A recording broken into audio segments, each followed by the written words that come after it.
ನಮಸ್ಕಾರ ವೀಕ್ಷಕರೇ. ಗೌರಿಬಿದನೂರು ತಾಲೂಕಿನ ವೈಚುಕುರಹಳ್ಳಿಯಲ್ಲಿ ಶ್ರೀರಾಮ ಆಂಜನೇಯ ಬ್ರಹ್ಮ ರಥೋತ್ಸವವು ಬಹಳ ವಿಜೃಂಭಣೆಯಿಂದ ನಡೆಯುತ್ತದೆ. ಇದಕ್ಕೆ ಶಾಸಕ ಪುಟ್ಟಸ್ವಾಮಿ ಗೌಡ ರಥವನ್ನ ಎಳೆಯುವುದರ ಮೂಲಕ ಚಾಲನೆಯನ್ನ ನೀಡಿದರು. ಇದು ಒಂದು ದೊಡ್ಡ ಜಾತ್ರೆಯಂತೆ ಆಚರಿಸಲ್ಪಡುತ್ತದೆ ಮತ್ತು ಸುತ್ತಮುತ್ತಲಿನ ಗ್ರಾಮಗಳಿಂದ ಸಾವಿರಾರು ಭಕ್ತರು ಆಗಮಿಸುತ್ತಾರೆ. ಇಲ್ಲಿ ರಾಮ ಮತ್ತು ಆಂಜನೇಯ ಸ್ವಾಮಿಯವರನ್ನ ಪೂಜಿಸಲಾಗುತ್ತದೆ.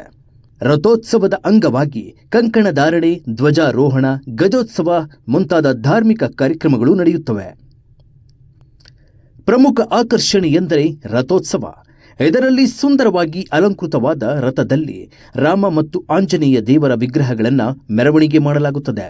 ತಾಲೂಕಿನ ವಿವಿಧ ಹಳ್ಳಿಗಳಿಂದ ಭಕ್ತರು ರಥೋತ್ಸವದಲ್ಲಿ ಪಾಲ್ಗೊಳ್ಳುತ್ತಾರೆ. ಭಕ್ತರಿಗೆ ಅನ್ನದಾಸೋಹ, ಪಾನಕ ಮತ್ತು ಕೋಸಂಬರಿ ಪ್ರಸಾದವನ್ನ ವಿತರಿಸಿದರು.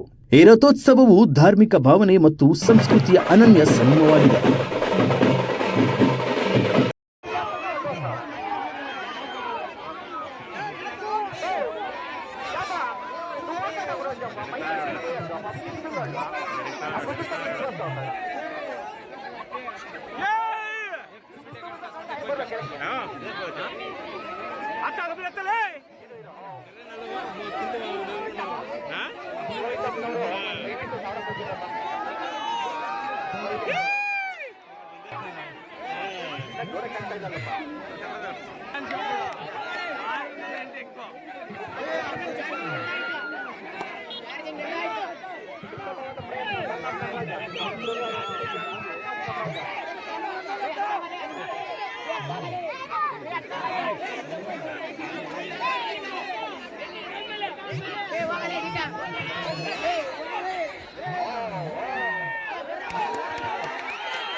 ವರದಿ ಕೃಷ್ಣಮೂರ್ತಿ ಕಿಟ್ಟಿ, ಗೌರಿಬಿದನೂರು.